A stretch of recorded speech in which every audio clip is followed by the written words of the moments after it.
Welcome to Ordinary People Doing Extraordinary Things. I'm your host, Carrie Roberts, and today's interview is part of our Expert Series. And joining me today is Jay Taylor. He is a technical product director at Salesforce and the founder of MentorMesh.io. Welcome, Jay. Thanks for being here. Thank you for having me. Glad to be here. So we are going to kind of go through, specifics of how to get into the tech industry, the big tech industry. But I always like to start from the beginning and really talk about your story. Can you tell us a little bit about who you were as a kid? What was your personality like and the type of family that you grew up in? Sure. My dad was military, so he's retired military. So when I was young, we moved around a lot. I spent the first few years of my life in Korea. So technically Korean was my first language, although I don't speak any of it today, unfortunately. But then we lived in the US. I lived in Germany for a while. And then eventually we settled in Washington State. So I live kind of near the Seattle area now. So my mom is Korean. So she came from Korea. And my dad's military. So that's kind of my upbringing. So that's my family. And then for the most part, I grew up in Lacey, Washington, which is very close to the capital here. And what would you say about your parents and how they taught you about your philosophy on career and the work world as a young man? Yeah. So I think I get a lot of my entrepreneurial mindset from the Korean side of my family. I've got a lot of entrepreneurs on that side. So my uncle owned a very large English speaking school. And I had another uncle that had built several successful businesses. So I think that probably in an abstract way, I had that kind of an influence because I knew that there was strong entrepreneurial roots in my family. My mom is a finance manager for the state. So, she was always very sharp and encouraged me to use my brain. I remember her saying that a lot. And then my dad was a super hard worker. So definitely had some pretty good examples there. So the work ethic was definitely there. Absolutely. Did you decide to, as you said, you did not go to college. So at 18, what was your thought that you didn't want to do school? You wanted to do military? What was kind of that moment at 18 years old? So I did attempt college. So I did go. I just never completed anything. And so it's to the point that I don't even really put it on my resume. You won't see it on my LinkedIn profile. I think I had a couple of turning points when I kind of realized that it just wasn't for me. When I was working a full-time job, working for government. I was an office assistant at government. And I grew up in Olympia. And so that was what I was told success was. Like most people were making maybe $5 an hour. And I was making, I think, around $12 an hour as an office assistant. And so I thought I was doing pretty good. But I got married. I had 2 kids, 2 daughters, and life became a little bit more expensive. And I'd always been interested in the tech field. And so I just started to dive a little bit more into it. And I was trying to go to college. I was delivering newspapers in the morning. So I had a really full schedule. And at some point, something's got to give. Like you can't be a really good parent, an active parent, have 2 jobs and go to college. I didn't have any time. So something had to give. I needed to make more money for my family. And this is when I tried to basically leave government to try to find a better job. And what happened was, I remember having lots of conversations with people, and the way that they perceived college just didn't sit right with me. It felt like the reason to go was more of a rite of passage, which was super illogical to me. Like people supposed to go to college so that you can, get a career and get a better job. But the conversation I would have with people, it just didn't sound like that. And so when I went out into the workforce, I did find that to be a blocker where a lot of people would not consider me because I didn't have a bachelor's degree. They didn't care about the diligence I had. I mean, I used to prep for these interviews so strongly, and I was qualified. And they would even acknowledge that they thought I could do the job, but they would still deny me strictly based on my not having a bachelor's degree. And I remember that just really sitting wrong with me. And so this is kind of what really springboarded my entrepreneurial career, because if they weren't going to hire me, then I was going to hire myself. And so I started a software consulting company. And that's kind of where my career journey began. Well, let's go back for a second because I Yeah. think there's a lot of people, especially now in this space during pandemic time. So you're at a job you don't love and you are making okay money. You want to make more, but you're not getting hired and you haven't gone to college. I mean, at that point, mentally, were you immediately like, okay, I'm starting a business? Or were you like, maybe I should go back to college? Or what am I doing wrong? Like, what mentally was kind of going on at that point? Well, to be honest, this is where I think things like mentorship and influence of your peers start to impact you. Because I never actually thought about starting my own business. It wasn't my idea, but I had a couple of friends that were doing freelance gigs, and they were doing really good. I had another guy, a friend of mine. His name is Jim. He was running a very successful mortgage company, and he didn't have a degree either. Both of these folks that I'm talking about, my other friend Rob, they were doing freelance gigs. They didn't have degrees, but they were making really good money. And it just kind of logically put it together that, wait a minute, if I have a skill set and I'm able to market it well, I bet you it doesn't matter. I mean, because how often do you approach a business and start quizzing the employees if they have bachelor's degrees? That's not a conversation that you have. You judge them based on the quality of their business. And I love that idea. And that really started making me pay attention to friends that I didn't realize how successful they were until I started paying more attention. And when I did, it just made sense. I'm like, you know what? I can do this because I have the grit and the passion to get it done. And so I think that's really what changed my perspective and made me really start thinking about the possibilities. And did you have at that point software experience? Had you been doing stuff on the side? Like, where did some of this technical component come in? So I had actually had an interest in tech ever since I was really young, probably about 16. I remember going to Costco and always like buying the little tech books in Costco. So I always had an interest. And then when I was working for the state, one of the things I did was I would always try to do anything that was technical. I would offer to upgrade systems that we had, anything that I could even mildly interpret as being technical. And kind of my goal was that if somebody could look past my title, they could see that I actually did quite a bit of tech in my work. And that eventually did work for me. I wouldn't necessarily recommend that for most people because it took way longer than it needed to. But I did end up getting my first tech role eventually in 2005. So I started my business in 2007. So to answer your initial question, I had been doing tech kind of work for about 2 years. But to be honest, like some of that was valuable. Some of it was definitely not. So I would still call myself very junior at 2007 when I started my company. So now, when you started a company, I mean, one of the things I think a lot of times people say, oh, I'll just start a company. But Right. when you do it, it's actually a lot more involved in some ways. What was kind of the first step that you did? Were you doing sales? Did you create a website? Like, did you talk to our mentor to set this up? Like, what was the first step you did to kind of doing some of that freelance work that you were talking about? Well, to be honest, I was really big into just go get the work. And so without a website, without a mentor, without any real help, I just started posting on Craigslist. I honestly don't know if people still use that now, but these back, I was going to say, what, 2008 in maybe? 2007, 2008, that was where you went and you just put an ad up there. And I would say I got like 80, 90% of my work off Craigslist. And it wasn't small gigs.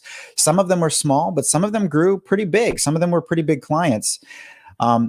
So that's what I did. I just went out and I had like a generic kind of technology post where I basically said, whatever you need, I can do. And some of that was about just seeing what the market wanted. And I would, whatever assignments I got, whatever clients I got, I did the work. Now, I think one of the big things that's challenging for people is this idea of maybe imposter syndrome. Mhm. You kind of get excited. You're like, okay, I'm going to do this. And then all of a sudden it's like, I don't know, can I do this? Am I allowed to do this? Am I good enough to do this? I've only been in tech for 2 years. Do I know what the heck I'm talking about? Did you Yeah. feel that at all? Um, yes, of course. But you know what, to be honest, and I tell a lot of people this, imposter syndrome is a good feeling. And the reason Mm. it's good is because it means you're stretching. If you think you're master of your domain, you're not growing anymore. And that's a problem. So having imposter syndrome is a good thing. We all have it. Those of us that continue to grow and think growth is important, you're always going to feel like that. Sometimes you're always going to have these moments where you're, examining yourself and you're trying to figure out, can I do this? I think what I've learned throughout my career is the answer is always yes. It's never about ability. It's about Yeah. effort, and effort is a choice. So, maybe things are easier for other people, maybe, and maybe it's harder for you, but that just means you have to work harder. So again, it's a choice. You want to, shoot basketball like Kobe Bryant. Well, get up every day and shoot 1,000 shots a day. Maybe somebody else can shoot 50 and be just as good, but you're not them. So don't worry about that. Are you willing to shoot 1,000 shots a day? And if you are, then you'll get there. So imposter syndrome, it's a good feeling in a lot of ways. People should view it that way. If you don't feel like that, then you're not stretching, you're not growing. So you just have to embrace the discomfort and just realize that, sure, certain things might be more work for you, but then that just gives you an opportunity to really be a champion when you succeed, because it was harder for you, and that's okay. I love that. I just want to share. Will says he just landed a gig on Craigslist. So it is, it is still there, going somewhat strong. If you're watching and have a question, you can definitely post it in. Okay. So the other thing is rejection, right? Mhm. So there's another level of rejection when you're doing something yourself that I think is similar but different than getting rejected for a job interview. How Mhm. did you deal with when people said, no, I don't want to work with you? To be honest, when I would post things on Craigslist, I didn't deal with that as much, because if they reached out to me, they were interested. Yeah. Now, that's not to say that people didn't reach out and then ghost me. But to me, again, like, that's a numbers game. Like, when sometimes there's all kinds of reasons why people can ghost you. Like, they could have, all of a sudden no longer had the funding for the project. Maybe they did find someone better. But what I found was, as an entrepreneur, is that most people, you're going to work with other entrepreneurs, business owners, right?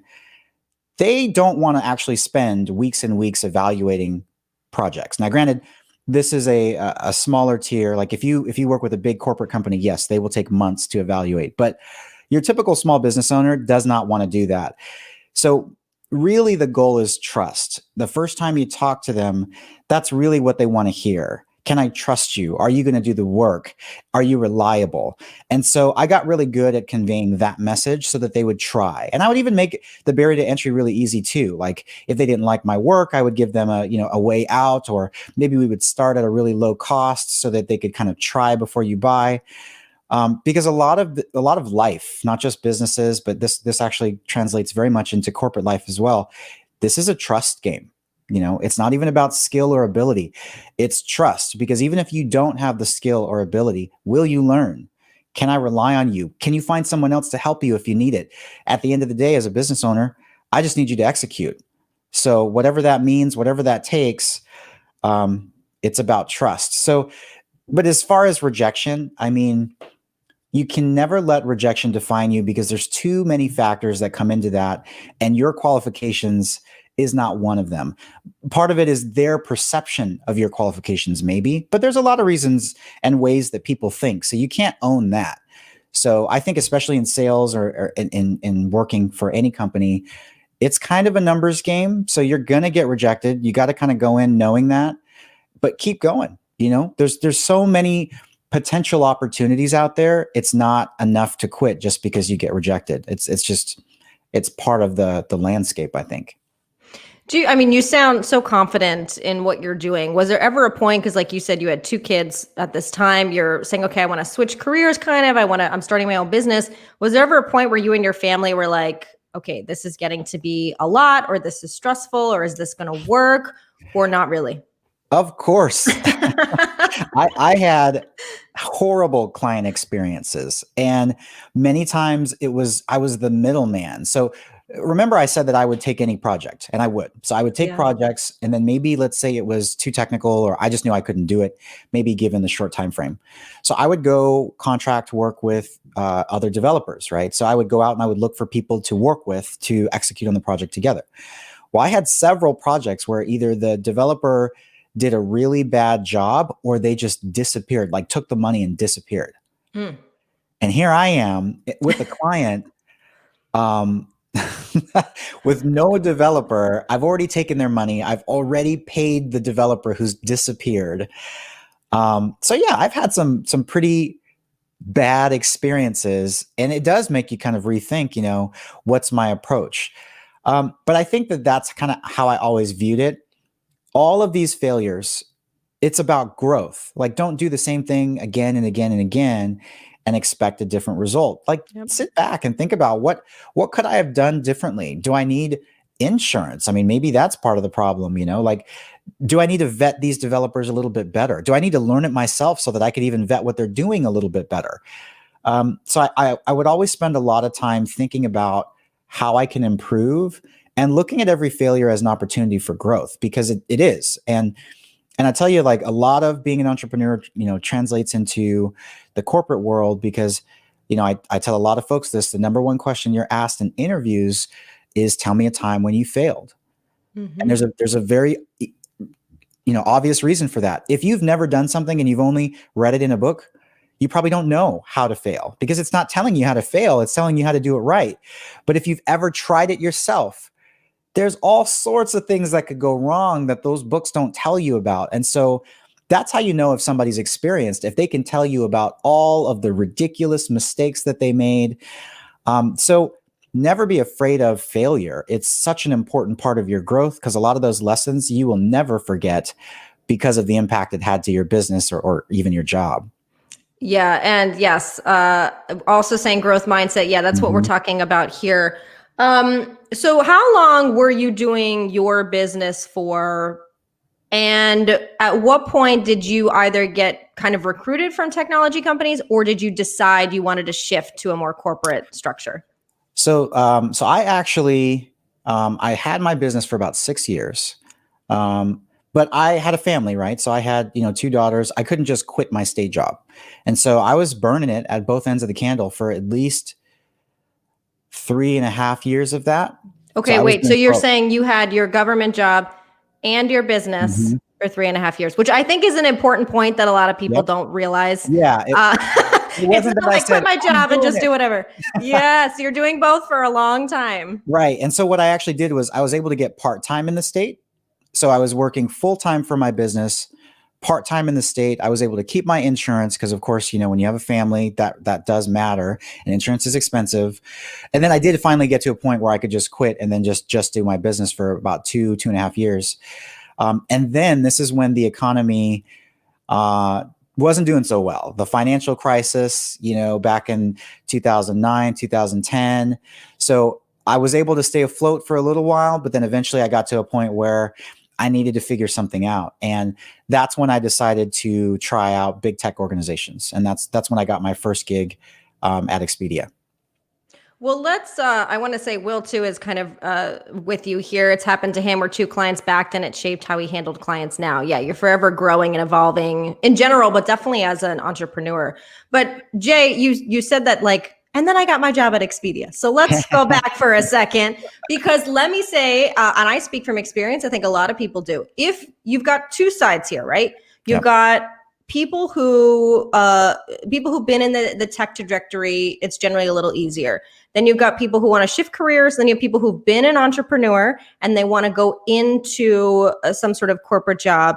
And I think those are harder, because one of the challenges is, how do you showcase what you've done as an entrepreneur that will look good in corporate, but also showcase that you're a team player? Because a lot of times there can be fear based on, oh, you're an entrepreneur, maybe you're going to do something yourself again, maybe we don't want to work with you. So Right. how did you kind of shape that? And maybe also, what do you recommend in somebody shaping that resume if they're transitioning from their own business into something like that? So I would say, first off, being an entrepreneur isn't the best way, 100% recommended best way to stand out in a corporate environment. And I say that because think about this for a second. Like, most people that work in these big corporate companies have never been entrepreneurs. Mm-hmm.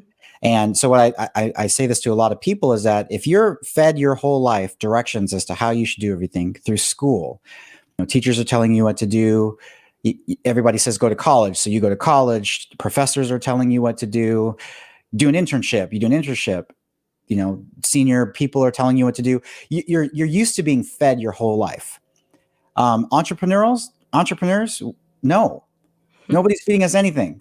Okay, we have to go out there and we have to figure it out. Nobody's giving us directions. You have to go figure it out.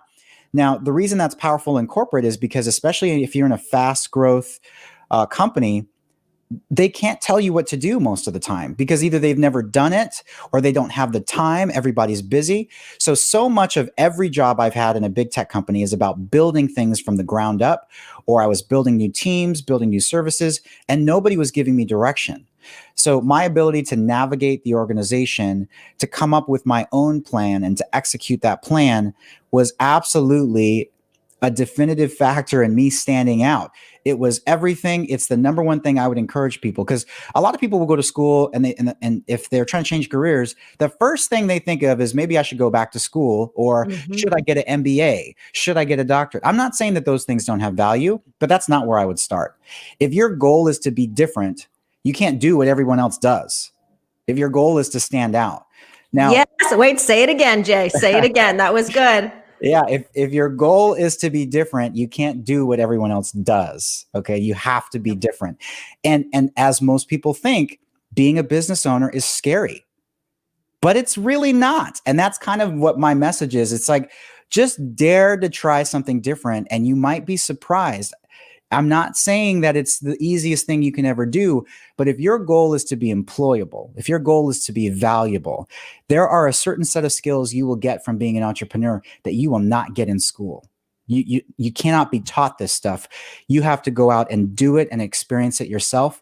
So for me, what happened was, if you're really good at being an entrepreneur, not everybody is great at that, right? So that's a good point, because sometimes, entrepreneurs have a tendency to be visionaries and strategic thinkers. And it's okay if you're not that, okay? Because you can still be a part of that journey and you can still learn a lot of those lessons. So I do want to put that out there.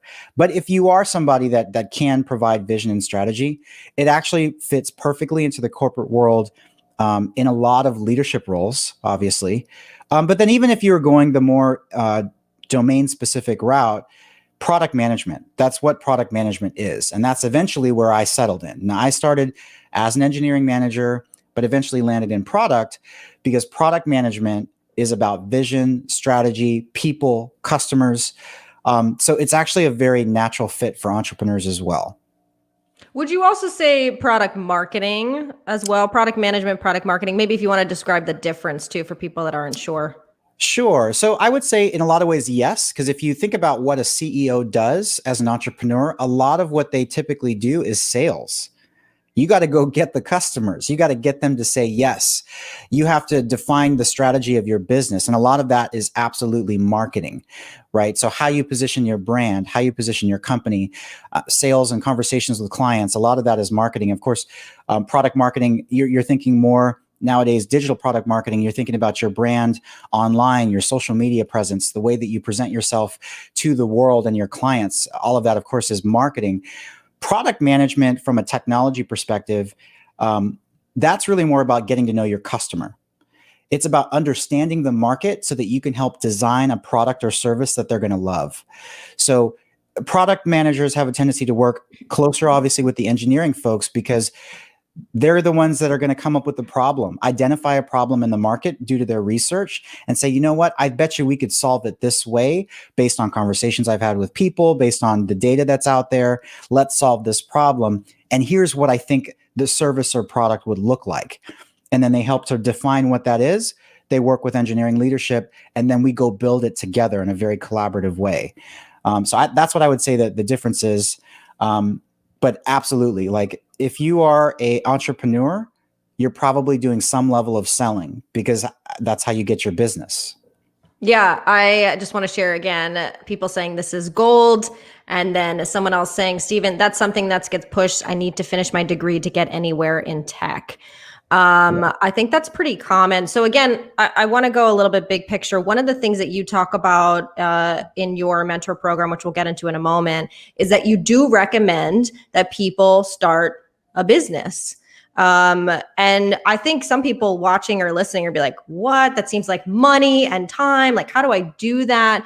Can you maybe give some idea of what you mean, or a suggestion for somebody of what type of business that they could start on the side that would allow them to build skill set, extra income, and actually help their resume when they apply to kind of these corporate level technology companies? Sure. So if you think about, so let me back up. So most people, again, this is what everyone is telling you. You go to school and what do they tell you to do? They say, build a portfolio. They tell you to do an internship. I say start a business, because what's the difference? So I'm going to spend all this time, I'm going to create a portfolio and I'm going to publish this website. Market it, post it, sell it, get a business license, call it a business. What's the difference? Why would you discount yourself and say it's a portfolio? Why? Create a real website. You're going to spend all this time anyway. Create a real website, create real assets, come up with an idea and go market that idea. So again, even with internships, you can be an intern at a company, or you can be a developer or a product manager for your company. The difference is literally legal status. Go spend $100, go get a license, spend the time, build the marketing website, come up with services. And again, like when I say do a business, if we're talking like technology, right? There's all sorts of areas that you could do, from software engineering to product marketing to product management, program management. There's a lot in that. Partner with somebody that has strengths that you don't have and complement each other and do it together. I think it's really easy actually to start a consulting business. So start a consulting business, let's say, and again, I'm talking specifically in tech, put a website together. You can create a Wix website in like 20 minutes. Okay. They have templates out there. Just go put it up, right? Go buy a domain. It's not very expensive. What's the difference between a website that's the front end for 10,000 people or for 5 people? It looks the same, right? A lot of this stuff is templated. It looks the same. So just go do that. There's other marketing mediums where you can go ahead and get clients. And here's the thing about imposter syndrome and kind of even, am I qualified? You just need to know more than your client. And you probably already do, right? And if you're worried about your value, then don't overcharge. Like if you're only a few years into the game, maybe you don't want to charge $200 an hour. Okay. Maybe you start at a lower price point because it's fair. But at the end of the day, especially with tech, it's all about learning something new. Okay. You can't be master in tech forever because the technology changes. Yes. I think creates an opportunity for those that are willing to work and pay attention to the market and continue to learn. The experts rotate, they change. People that were experts 15 years ago, if they didn't keep up, guess what? They're not experts anymore. So this is an opportunity for you. So to me, I think, especially during a down economy, which a lot of us are facing right now, the world situation has made this very difficult, lots of layoffs. It's also a time where entrepreneurs start to rise. What do those entrepreneurs need? Websites, marketing, social media, they need all of these services too, and they're not all going to do them by themselves. There's different layers of this. So to me, even right now is such a perfect time to be an entrepreneur, because there's going to be many that are out there, including yourself. I am a big believer in 2 birds with 1 stone. So if I'm going to build a website for myself, I can teach myself how to build a website. Then I'm going to go teach and build websites for other people because I just did it. And if they've never built one, I've got more experience than they do. Is that worth paying for? Yeah, it is. So anything you do, always think about how can I make this repeatable? I know that that's something that Jeff Bezos says. That's one of the reasons why Amazon became a store for the world, because he got really good at shipping books. And he thought, you know what? I bet you I could ship anything. And so when you get really good at something, provide it as a service. That's where Amazon Web Services comes from. They got really good with cloud and thought, you know what? Why don't we offer this to the world? And so that's where Amazon comes from. Whereas a lot of people didn't think like that. Other tech companies missed the boat because they weren't thinking like that. But I love that idea of killing 2 birds with 1 stone. Do something yourself for yourself, then offer that service to someone else. Now is a perfect time to do that. The world situation has created an insane amount of opportunity for those that are paying attention. Yeah, I think I love what you're saying. And I think another good point is not only can you do something for someone else they don't know how to do, you can also do something for someone else they don't want to do. So a lot Exactly. of people don't have time, they're not interested. Can somebody else handle my website? I don't want to do it. So that's Exactly. another huge component as well. Yeah, again, we're talking a lot here about mindset is definitely key. Just adding some stuff here. That's what I've tried to do with dipping my feet into developing Amazon affiliate websites to understand the interaction. Yes. If you get really good at something provided as a service. So we've got preach, we got people excited about what you're saying here. I love it. Building our portfolio. So let's say somebody's like, okay, I've been doing this. It's been a few months. I always like this. It's been a few months and it's hard and I'm not getting any money and it's not working. What would you say for how long before it's working in a sense versus I need to pivot or this is not the right direction or right thing? So, so kind of to address your first laugh, because I'm probably laughing for the same reason. A couple months is not very long. Okay. Yeah. So whoever told anyone that they could just, you know, learn for 3 months and then land some six-figure gig, you got to be reasonable. Do you really think that that's how it works? Right? Like this is hard, but the difference between success and failure is the ability to get back up. Right? Mm-hmm. Like I will always stress to people that this is a choice. It's not going to be easy. But the great thing about it is that it's a choice, which means anyone can do it if you continue to work hard. Now, here's the thing about tech. So tech is huge. It's so big. Tech is synonymous with business now. It doesn't matter what industry you're in, you are also probably in tech, whether you think so or not. And Mm-hmm. one of the common examples I use is Nike.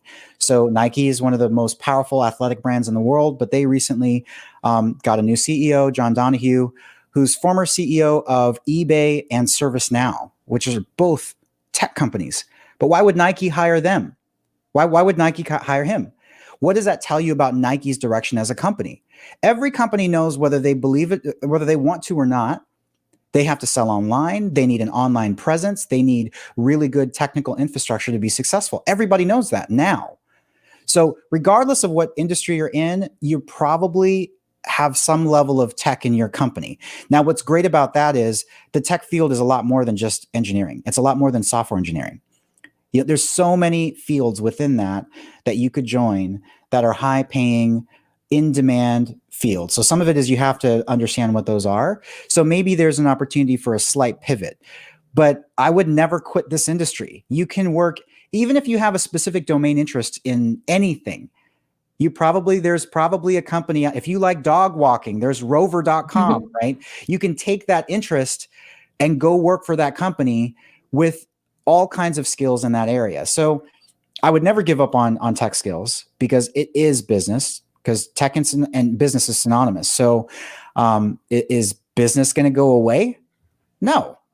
Is tech going to be a part of business forever? Probably. So I think some of it is your mindset. Stop thinking that you're going to do this for 2 to 6 months and then land the six-figure gig.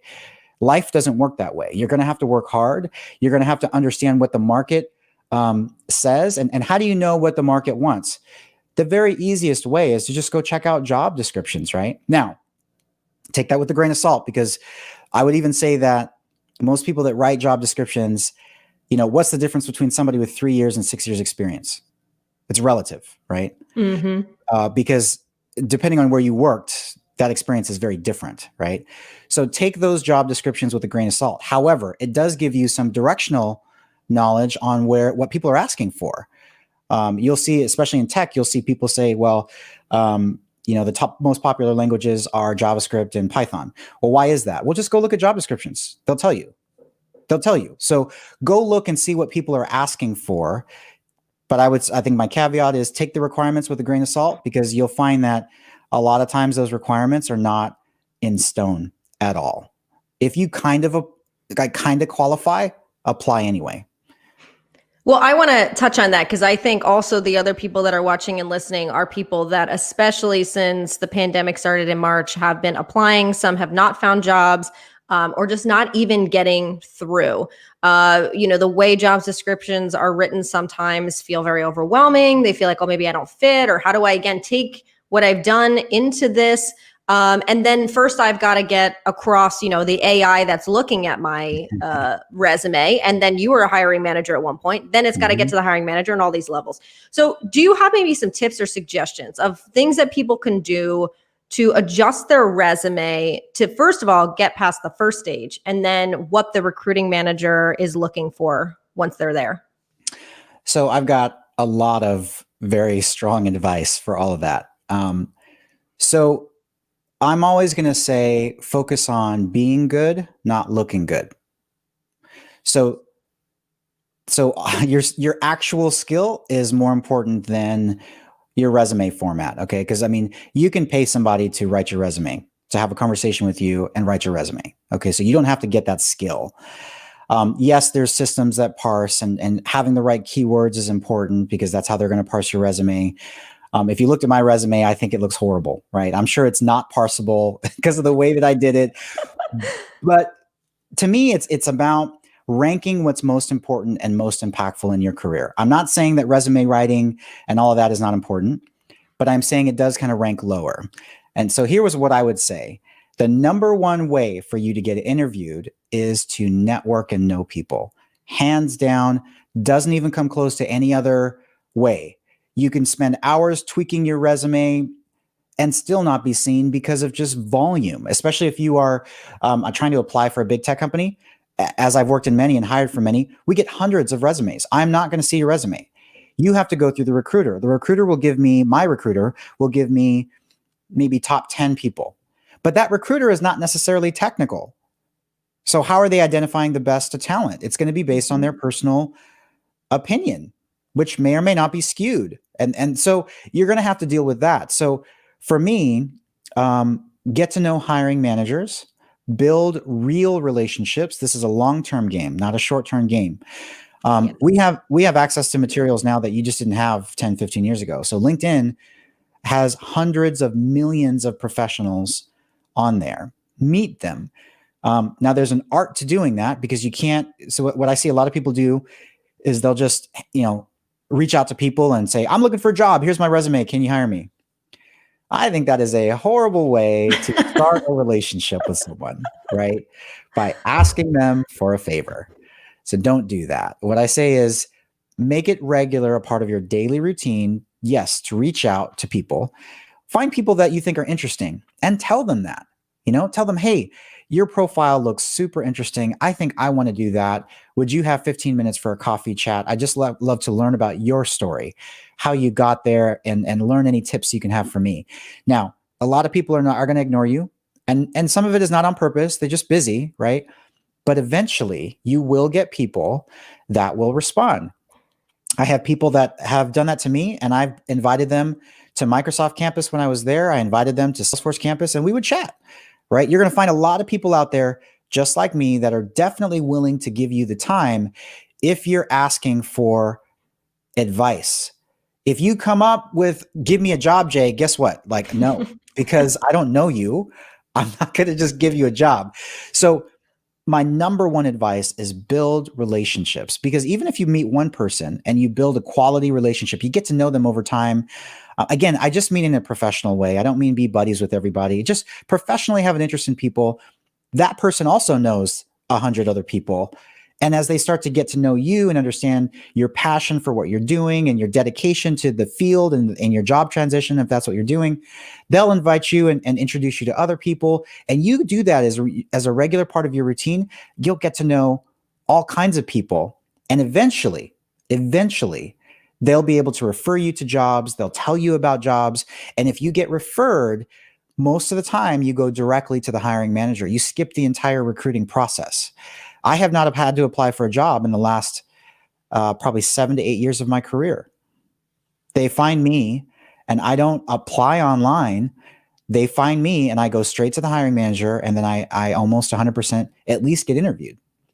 So Yeah, we've got Pablo saying this is great. I think the one thing that I agree with everything you're saying, and it's interesting because we talked about this offline. You work for Salesforce, which is all about automation and scale. And yet networking in a sense isn't about that. It's about those kind of one-on-one interactions. You and I talked about this. I know a lot of people get this. We get spammed on LinkedIn. I ignore and delete all of those. But if somebody says, hey, I saw this episode you did, or I heard about this, or they've actually taken an interest in what I've done. Mhm. Oh, you actually read my profile. You know who I am now. We'll have a conversation. And I think that makes a difference. Like, can you maybe describe how to write a LinkedIn message and how not to? Because I think we maybe need a little clarity for some people to really understand the difference. Yeah. So I think it's exactly like what you said. Like, don't be lazy and copy and paste a message and just spam it to people, because it becomes pretty obvious, right? Like, hi, my name is blah blah blah. I'm looking for this role. Can you tell me about your job? Okay, that's super generic, right? I think it's exactly like you said. If somebody takes the time to read your profile or watch something that you've done, and it's obvious that they have because they reference it, you're going to take the time to answer because they took the time and interest in you. And I think that that's the key. So the key is to build real relationships, and people want, they want connection, right? They want, people are people. Like, you have to remember that this is not a business game. This is very much a personal game. Yeah.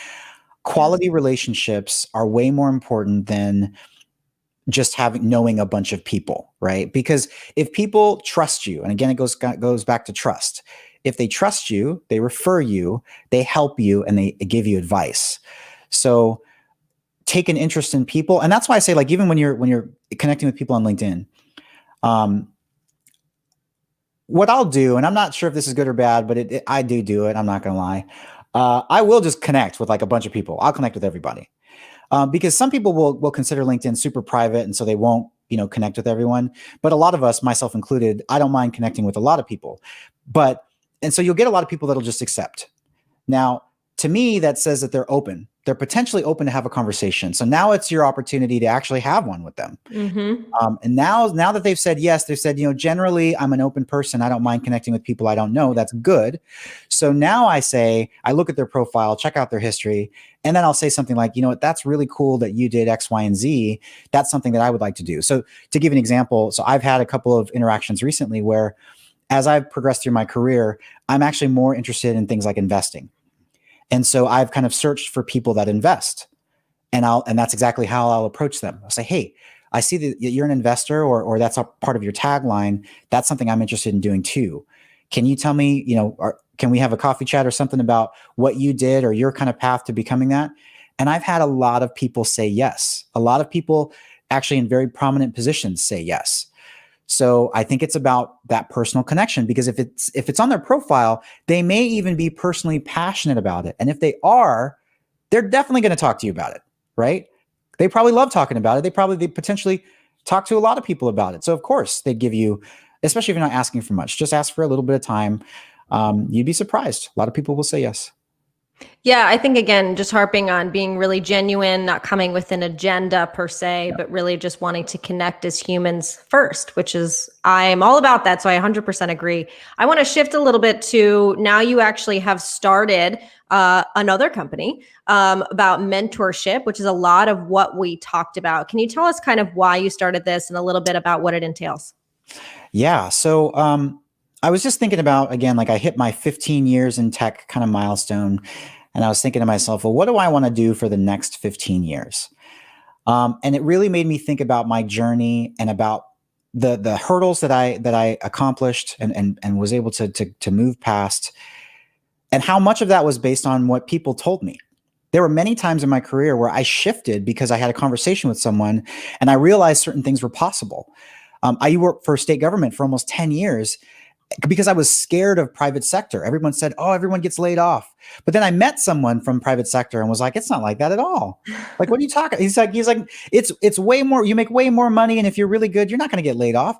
And he changed my mind. Like, he made me realize, oh man, there's a whole world out there that I didn't know. And so I started thinking about that. That's what made me become an entrepreneur and try different things and just conversations. So the importance of mentorship, somebody that is experienced, giving you advice, even though I didn't have a consistent mentor, even though the small conversations that I did have were very, very profound for me and had a big impact in my career. And I started thinking about all the things that I wish I had.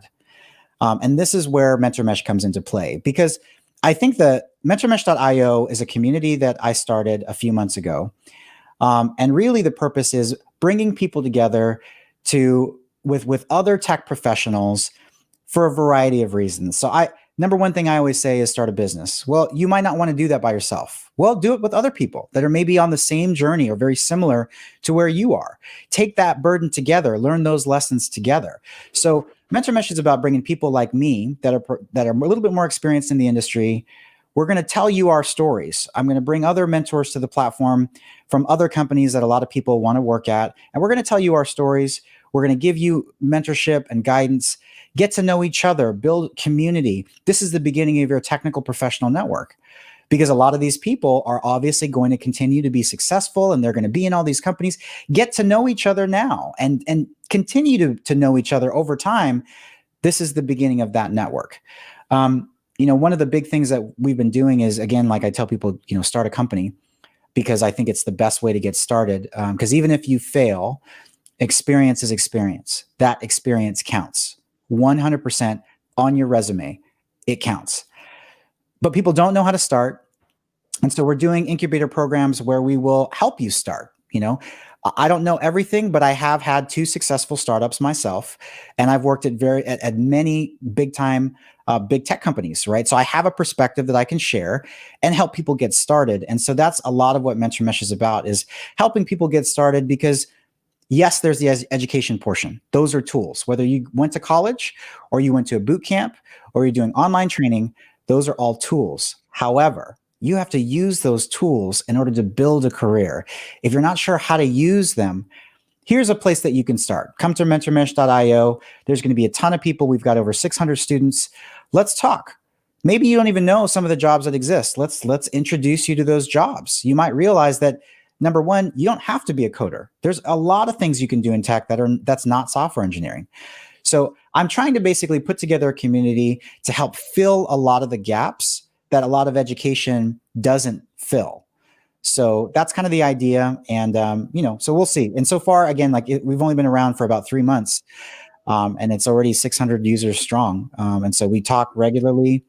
I'm helping them build startups, so we'll see where this goes. But I feel like being an entrepreneur is critical to standing out, either by doing your own business or even in the corporate space. Yeah, no, I love it. I totally agree. Like you said, it's all about more sometimes who you know, and then really putting in the effort and the hard work to try things. I want to touch on one more thing before we finish here. You have 4 daughters, and you have kind of said that you are teaching them to be coders and to kind of work for you as well. So how do you kind of bring tech and encourage your 4 young girls to understand that they too can have this mindset and work hard and be in this type of industry, start their own business if they should want to at some point? Yeah, I mean, obviously the best way to parent is by example. And so even another big reason why I started MentorMesh too is because I did want to show my kids how to start a business. My oldest daughter does all of my video editing, and she had never done that before. And I told her, I'm like, this is a choice. Don't say, I don't know how to do it. I bought some Udemy classes for her, and she just started editing videos, and now she's pretty good. Right. And now she's got a marketable skill. And how did that happen? You just make the choice. You say, hey, that looks interesting. Let's go do it. And so I have another daughter who's 14 that's working on how to build game objects in Blender. And how did that happen? Literally, you just go buy a $15, $20 course and you just start doing it, right? Like, that's how you learn tech. Like, we live in a pretty phenomenal world when you think about the opportunities that are there just by choosing that you're interested. And so with them, the happy medium, because obviously if I talk to them about tech, they're just kind of like, right. But we do, as a family, love to play video games. So my kids have played Minecraft for years. They play Ark. They play a lot of video games. And so that's kind of been my way in. It's like, hey, wouldn't it be really cool if we built a video game together? And so that's kind of our pet project. I'm hoping that we can launch a game in the next year or so. But, we're learning how to do all of it. And I'm learning myself because I'm not a game expert. I started learning the Unity game engine. My oldest daughter started going to school for game development herself. She loves storytelling. So, my 14-year-old is really creative and loves to draw, is very creative. And so she's learning Blender. My 8-year-old is I've got her super interested in coding. So we'll do like code.org. We'll do free training courses. So I think I've got my dev team. I think it's going to become something. But yeah, I mean, you lead by example, and you have to kind of find a win-win. If I just said, hey, do you want to learn C#? They're going to look at me like I'm crazy, right? But if I'm like, hey, do you want to build mods in Minecraft?